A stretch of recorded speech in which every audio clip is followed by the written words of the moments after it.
Welcome, everyone. Greetings to all of you, all of us gathering. I'm aware that people are still arriving and joining us, but those of us who are here already settle into this gathering of community, this gathering of Sangha, all of us coming together from across the globe to practice together, to reflect and explore the teachings together. And very happy to be here the last morning of this week together. And hopefully it's felt of benefit to many of us. And for those of you who may be joining for the first time this week or for the first time with the daily meditations general, a really warm welcome to you, and equally a warm welcome to all those regulars, irregulars, to this space together, precious space of Sangha and of Dharma, of the teachings. So as usual today, we will follow the rhythm of some reflections on the theme of this week's teachings, and then a practice together for around half an hour, and then time for some questions and reflections towards the end. And if you are here for the first time this week, or maybe at all, then my name's Zohar, one of the teachers that leads these sessions, these daily meditation sessions.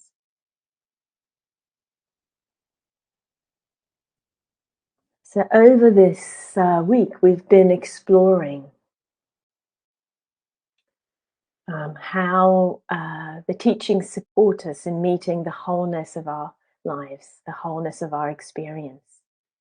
How they support us to do that with interest, with curiosity, with acknowledgement, with gentleness. And kind of part of the invitation with this is to expand our sense of possibility and to expand the container for our experience. And kind of seeing the inconstancy, seeing the flux of our experience, can kind of bring in a sense of this wider container with which, in which, through which all of life has a place. It can all arise in, it can all be met. The things that we prefer, the things that we don't prefer, what we like and we don't like, both the joys and the sorrows of our lives. And we can kind of, as we open that container, to meet with sensitivity and care. What is here, we actually contact, we actually nourish, we actually cultivate a well-being that is not dependent on what is arising in our experience. And this is so beautiful, but also delicate to name and to ponder for ourselves. That level, that degree, that type of well-being that opens up for us, which is available even through meeting the difficult. And yesterday I mentioned, for example, when there's compassion, when there's that sense of a larger container, when there's equanimity, there's a deep well-being that's there, where there's a very profound metta, or actually any degree of metta, of kindness and friendliness and goodwill towards experience. And we've also really been emphasizing, and I want to emphasize more today, this kind of the importance of the way of relating in how our experience is shaped, and in particular in shaping it, towards less ill-being, less dukkha, and towards more well-being. We've been saying it, the what we pay attention to and the how really impact what the experience is, how it's constructed, and how it's perceived. Um, and we have been exploring different ways of relating that hopefully we felt reduce the degree of dukkha for us. The acknowledgement, it's like this now, the curiosity and the gentleness, um, the kind of just seeing things as inconstant and seeing the inconstancy within them, and the kind of relaxing the contraction, inviting the contraction to relax, opening up the space. Um, expanding the space so that less contraction uh, builds, but also we notice the contraction more, the more spacious we are. It's kind of, we get a felt sense of it. And so we can recognize the arising of dukkha in that way. And so hopefully we can feel that we are cultivating um, through these practices a nurturing environment. Anything that arises, including the challenging, including the difficult, can be held, can be met with. And this kind of prioritizing of tenderness, of spaciousness, over the habits of contraction and demand, of reactivity. Contraction when we don't want something, the contraction when we do want something. Very strong habits of demand. And that kind of possibility to meet experience differently is here. It's really something that we can work with over and over. And cultivate and nourish and strengthen in ourselves.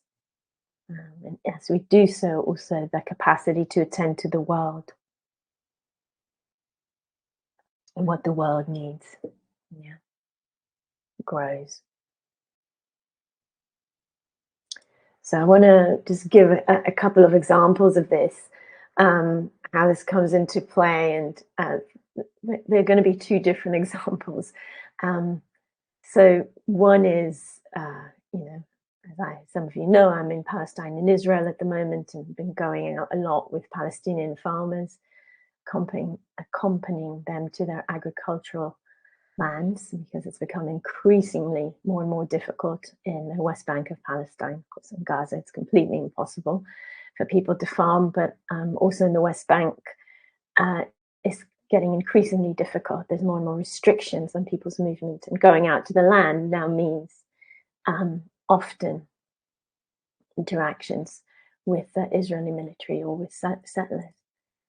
And one form of this is drones, which are, flying over the olive groves and kind of keeping track of whether people are there and what they're doing.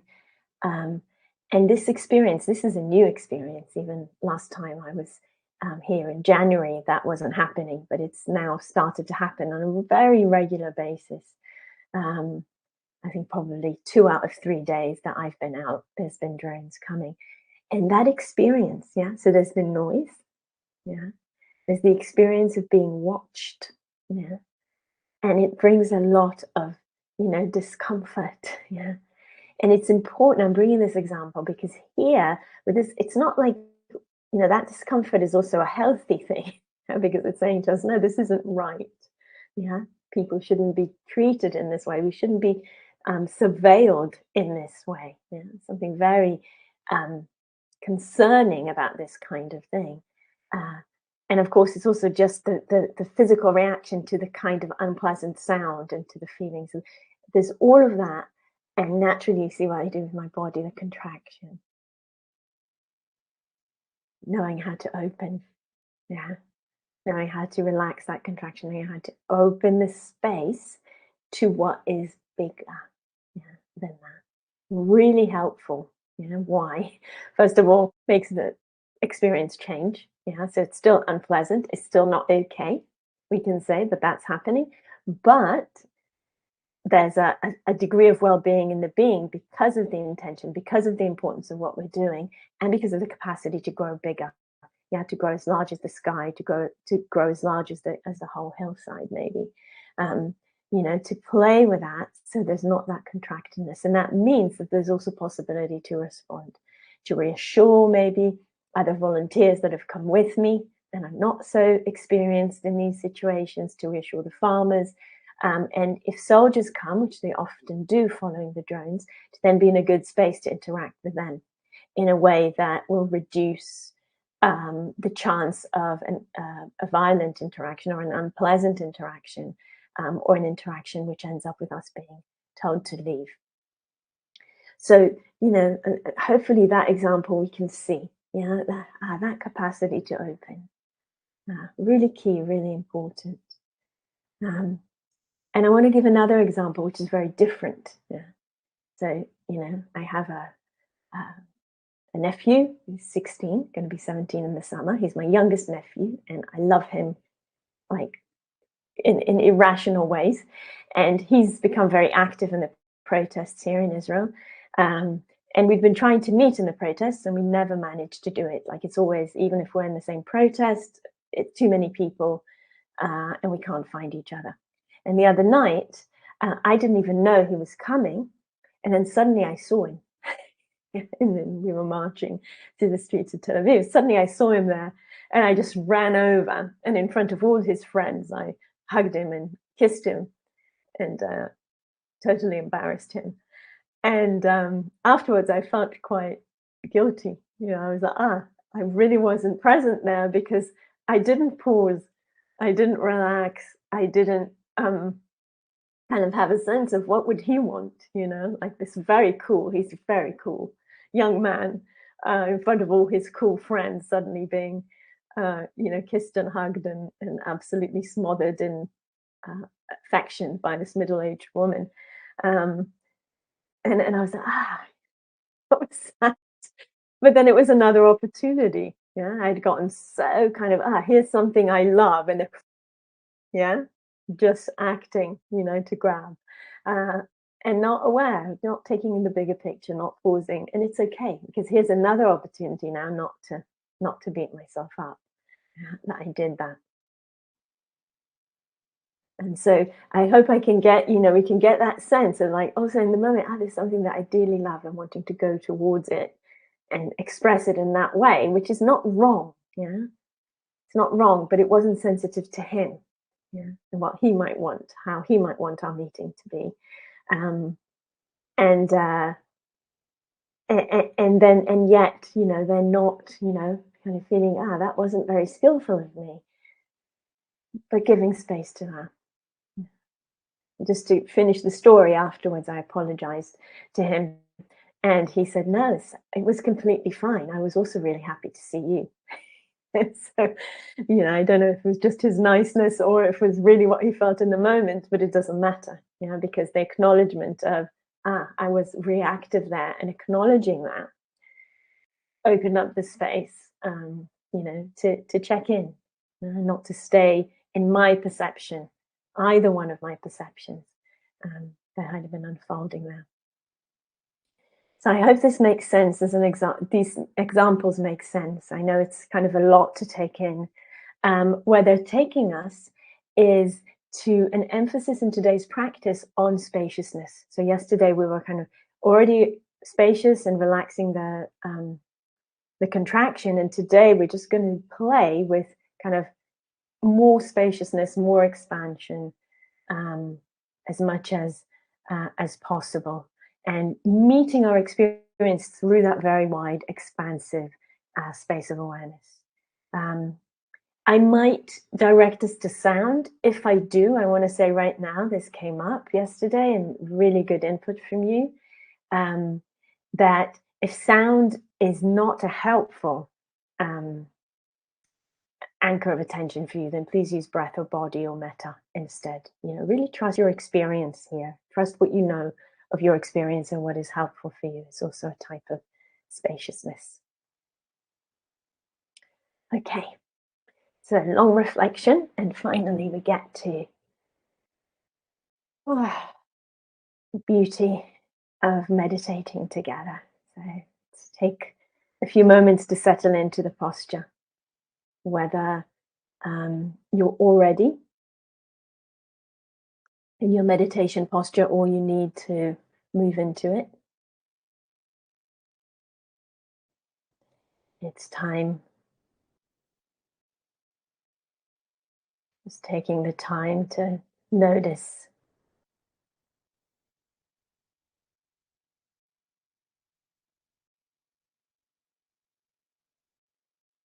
how the body is, how the posture is, and what would support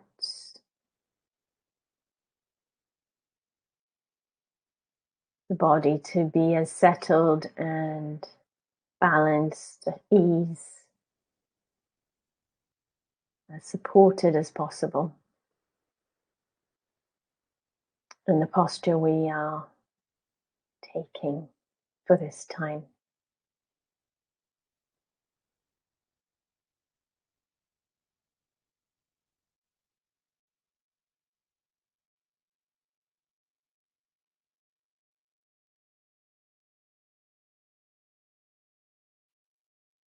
And if it's helpful, then using the sensations of contact between the body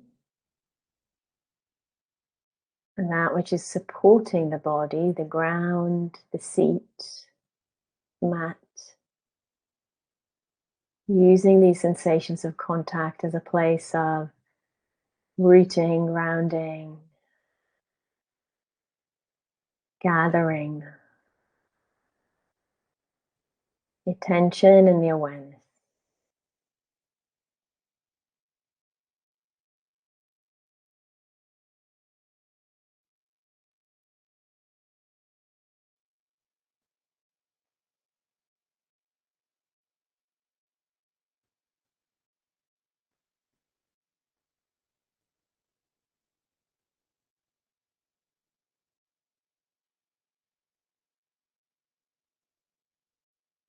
It can be really interesting to feel possibility of really rooting, resting the awareness into the contact, and a little bit like feeling as if there's roots growing down from the body.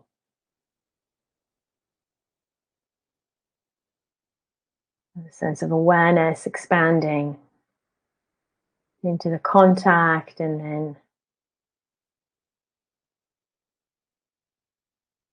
beyond the contact.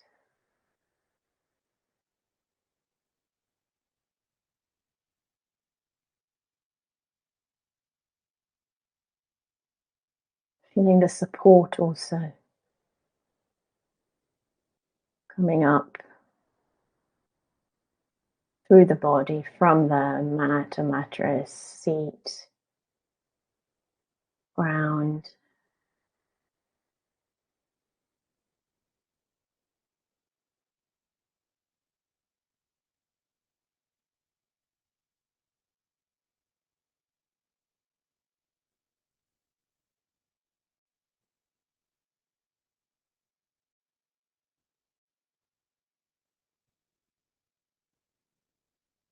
Inviting the awareness to open,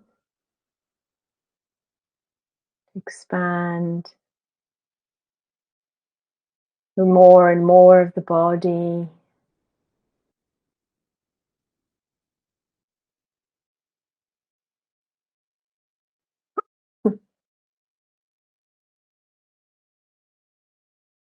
Softening and opening.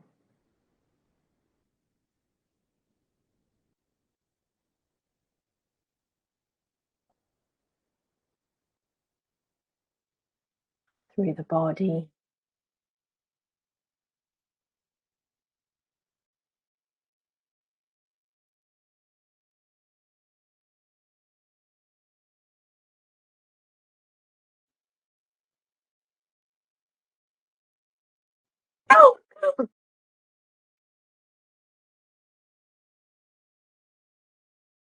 Feeling the whole body here.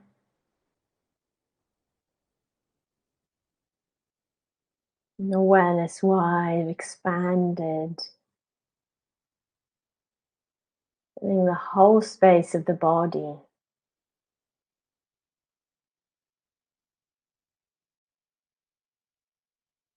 And perhaps larger than the body.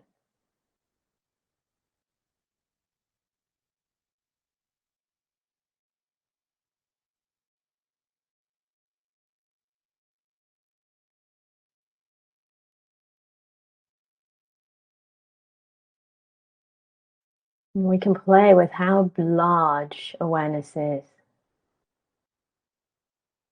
so that there's a real sense of vastness and spaciousness, but we're still in tune with that sensitive field of knowing experience.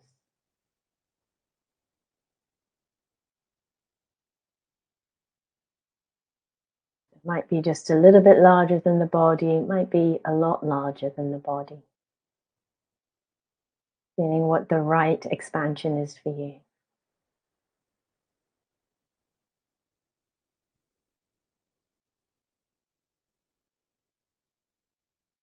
And actually, our primary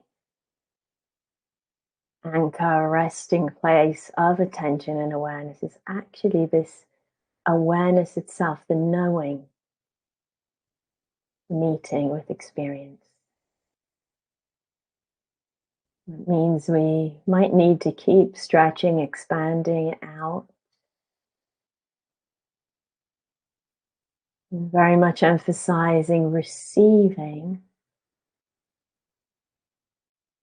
phenomena in awareness. Helpful to begin with a particular aspect of phenomena. So it could be sounds being received in awareness, or it could be breath and body.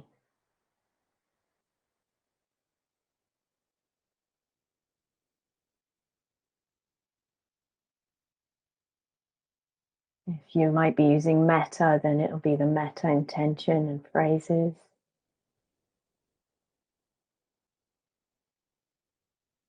The primary location of our attention, our presence, is actually with the awareness, with the knowing, and less so with that which is being known.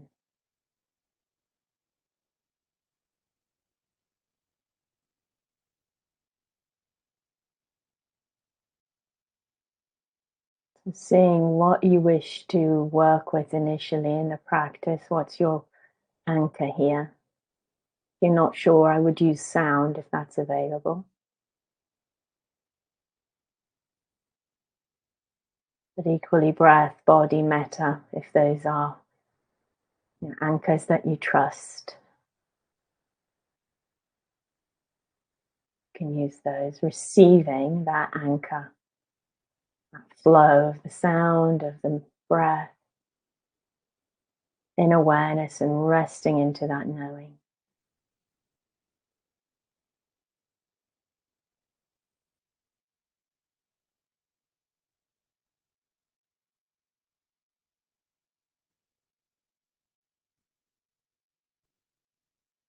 So let's explore that for a while.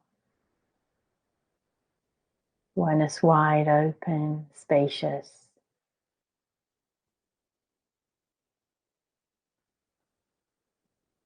receiving experience.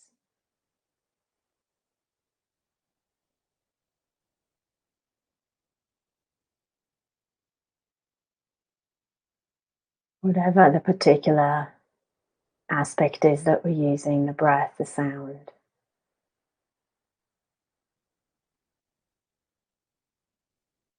Resting in the knowing of it, in the receiving of it.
In this moment, in this moment, inviting awareness to soften, open, expand.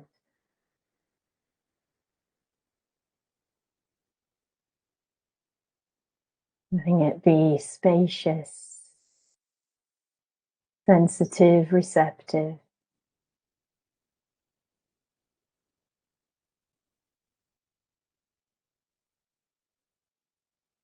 Phenomena appearing in awareness. Whatever range of phenomena you're working with, the sounds, or the breath and body, or the metta intention, letting it appear, seeing it as appearing in awareness and being known in awareness.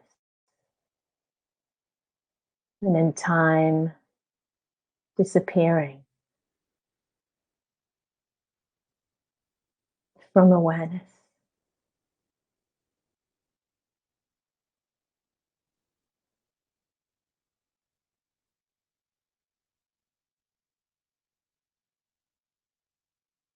Our practice receiving in awareness and resting into that spaciousness of the knowing.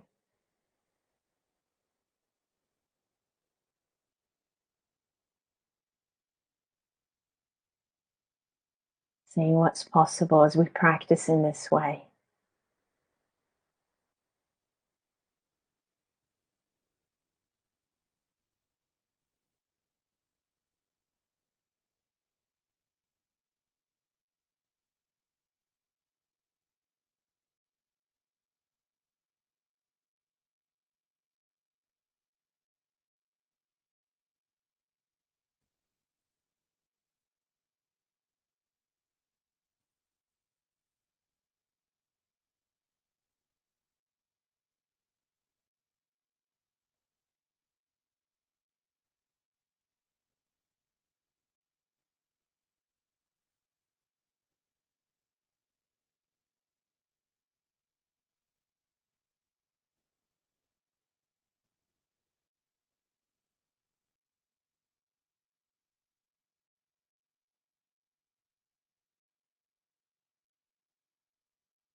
Awareness wide and open, spacious,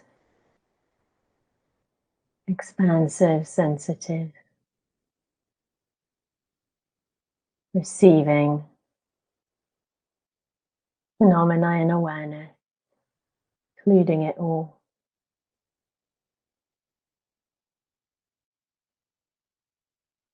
Seeing as we practice if we can open to pleasant aspects of experience, unpleasant aspects, to those that are neutral, those that go unnoticed, open to all of them as appearances in awareness.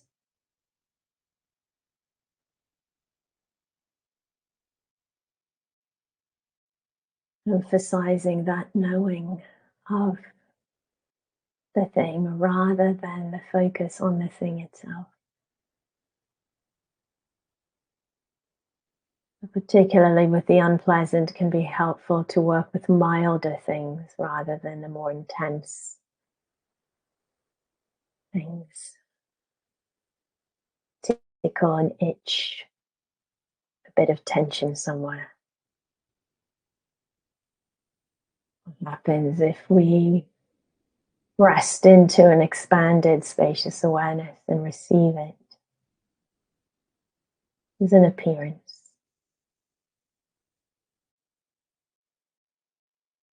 Letting it be known in awareness.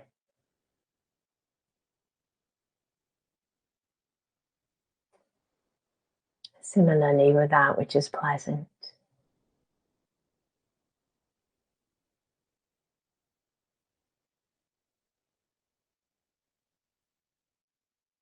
And also the neutral, the space between the sounds, the places in the body that don't draw our attention, maybe the inside of the elbows or the earlobe. What happens when we bring that spacious awareness to those aspects of experience and receive them as appearances in awareness?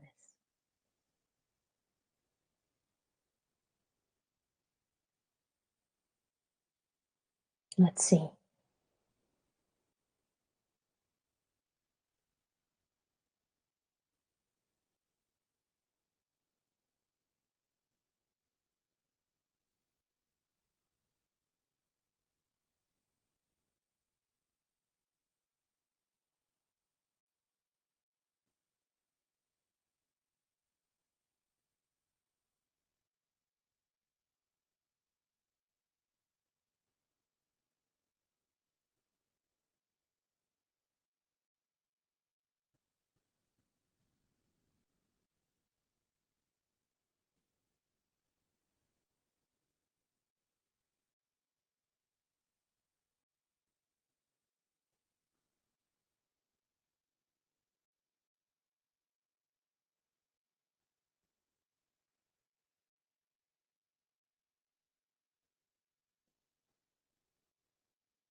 And opening the space over and over, softening, expanding, widening.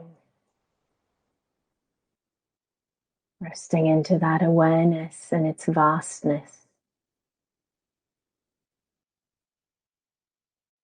Including the whole range of our experience, if we wish, the sounds, body life. Could also include thoughts and emotions as they arise, with that emphasis. All of these appearances in awareness, and the primary resting place of our presence and attention is in awareness itself and in its vastness and spaciousness.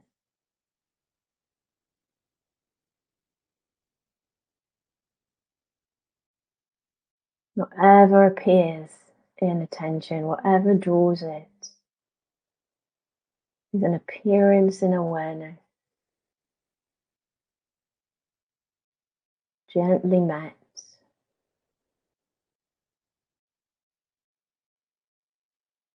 held in a vast awareness.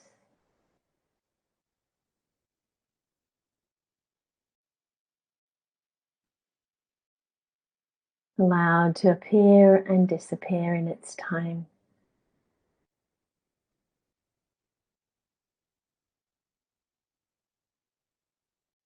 An appearance in awareness.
Resting into awareness. All appearances, just phenomena, appearing, disappearing in awareness, known in awareness. The sound of the bell also an appearance in awareness.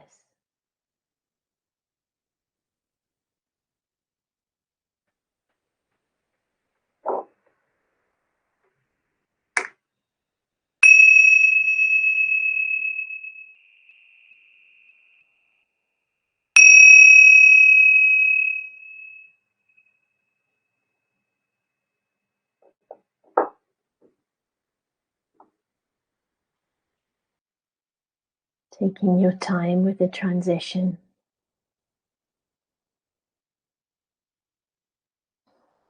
With these continued appearances and awareness as we may change the posture or open the eyes. And before we open to questions and reflections, a reminder about dana practice. Today is the last day of the week. And so whatever you give up till today, including today, will be considered this week's dana. Dana, that movement of participation, that movement of mutual support. These sessions offered freely, and we can see them as being gifted to us by people who've offered dana in the past and by Sangha Live, choosing to offer in this way, really offered. And the possibility for us, if we wish to, and in whatever ways possible for each of you, to contribute and to support that movement of dana that goes into the future, allowing these sessions to continue to be offered in this way, allowing me to continue and teach in this way.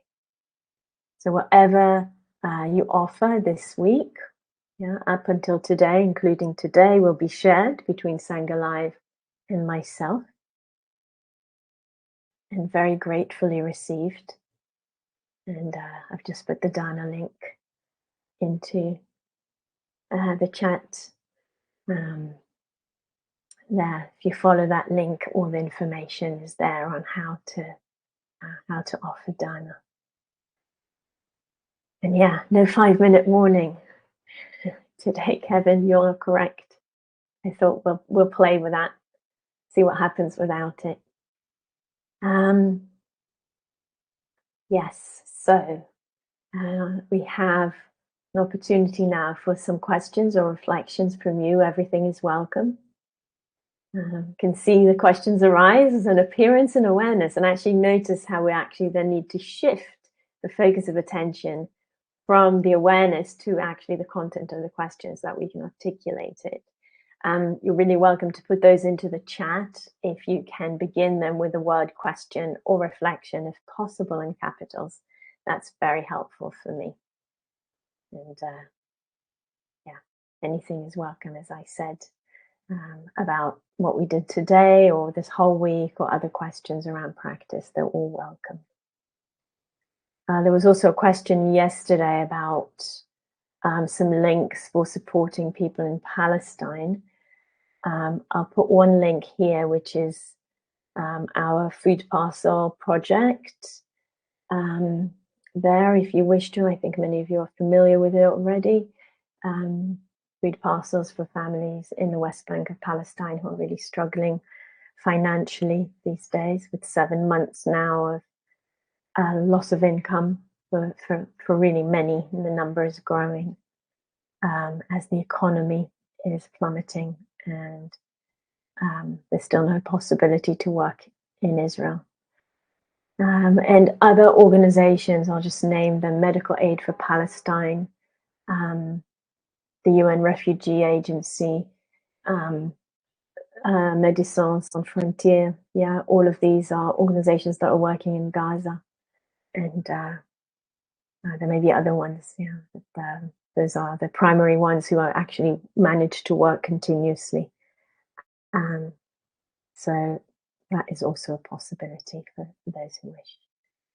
And that's not, just to name it, not to do with the dana for these sessions, because that goes into one pot that is split between Sangha Live and myself.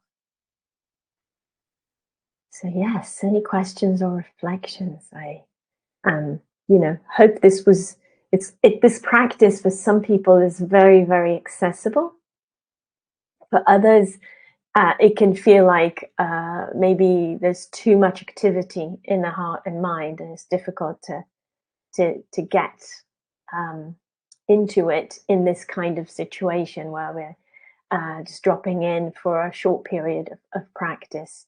So it can be interesting to reflect, how was that for you, and what was helpful, if it was, if there was anything that was helpful. And to also get a sense, sometimes both for some of us, our inclination, but also with particular sets of conditions, we might feel like we actually need something more specific to be with, like, the classics, the breath, the metaphrases, the sound. And sometimes it's actually this more broad, expansive, open awareness, which is really helpful. So it may be like a personal thing. Yeah, that one type of practice is more suitable for the conditions of your heart and mind. It may be that it's particular conditions that shape it in one way or the other. So that can be an interesting reflection to just reflect on for yourself, um, what is more helpful, and it can be a reflection, an interesting reflection at the end of a week like this, in general, to take time to feel out of the different ways of practicing through the week. Yeah, even though they had a trajectory, obviously, hopefully it's obvious, was the one that felt more useful that I want to carry on with, certainly into the weekend, can be further. You know, if there's something that felt more useful in a particular set of circumstances. So I'm just chatting at you, talking at you, trying to offer some things that are helpful, but that's not instead of questions, it's until questions appear. So if you do have one, please feel free to put it into the chat. As always, questions or reflections, very, very welcome.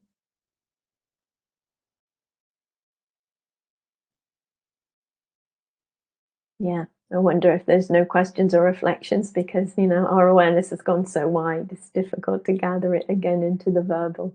That'll be a nice thing if you don't need to rush somewhere. So let's give it a moment and see if anything comes.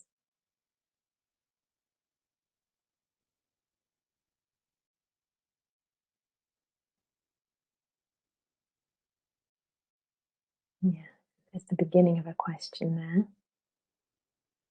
The awareness.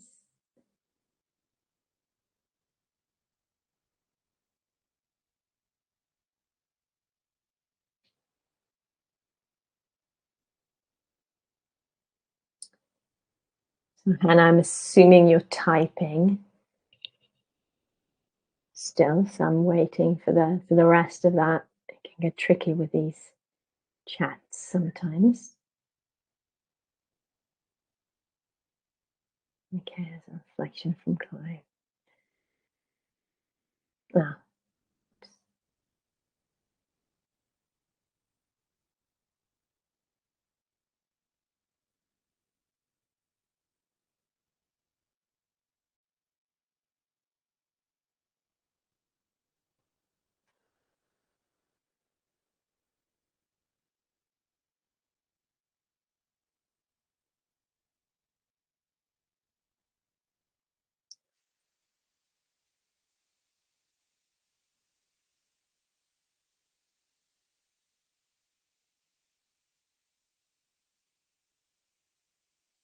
sorry. Mm, give me a moment while I try and figure out what to do.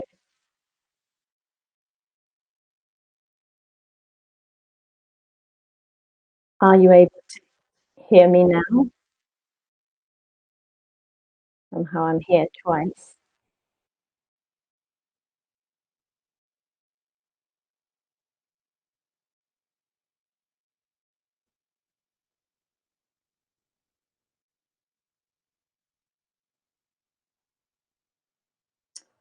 Yeah. Mm,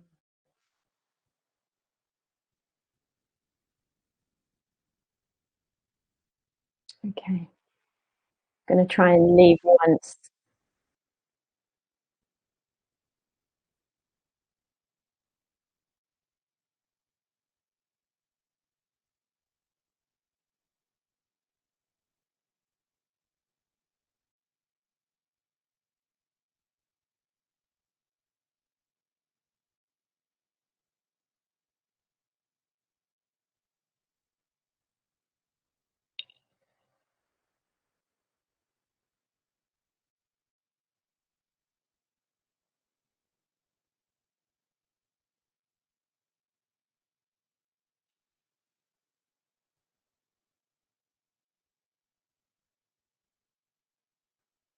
All right. So, yeah, I'm just hoping that you can hear me. There's something gone a little bit weird for me, but hopefully it's okay. Yes, you can.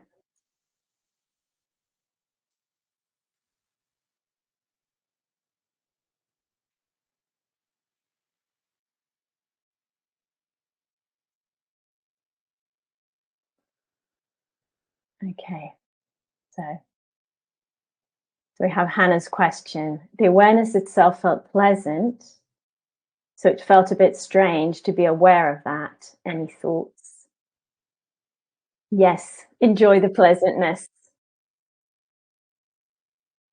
Enjoy the pleasantness.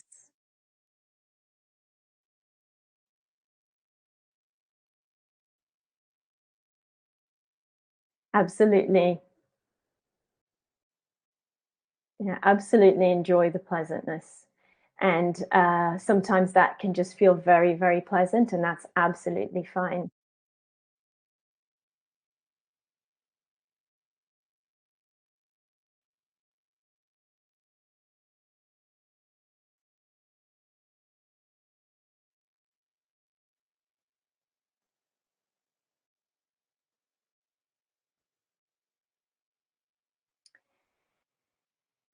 And then we had some reflections as well. Playing with where in the body I was aware of the sound, it helped take away thoughts arising from sound. Yeah, beautiful. That's a very nice way of practicing.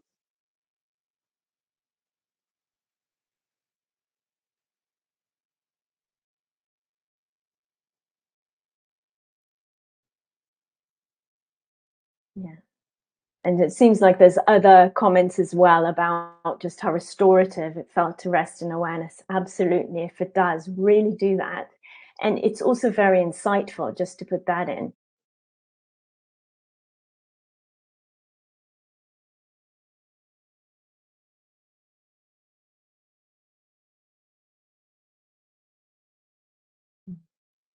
And we can see that in Clive's reflection, that it was very pleasant. It didn't feel like there was a lot of a sense of a Vedana, even of differentiation, because it's all just appearing.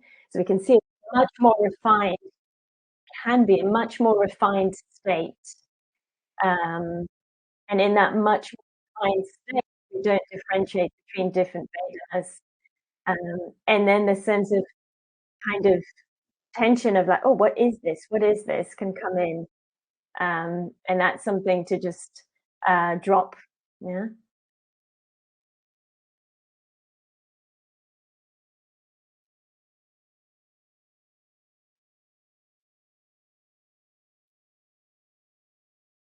yeah. And I'm just seeing that we're at time, and and looks like we're still together some in some crazy ways. It looks crazy from my end, but it seems like it's okay from yours. I see there's a reflection from Connie, and I will respond to that in a moment. But just if you need to leave, really wishing, and I will see you in June. Thank you so much for your practice this week, all of you.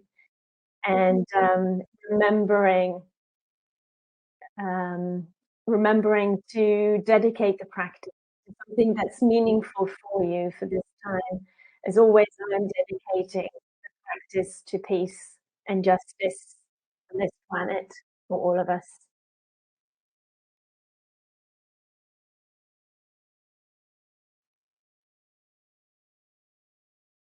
And I'm just reading Connie's reflection, the example of the encounter with your nephew, and for naming the noticing of having been unskillful, and also that sense of perhaps having contracted and stayed in your own experience instead of pausing to include the yeah. Thank you, Connie.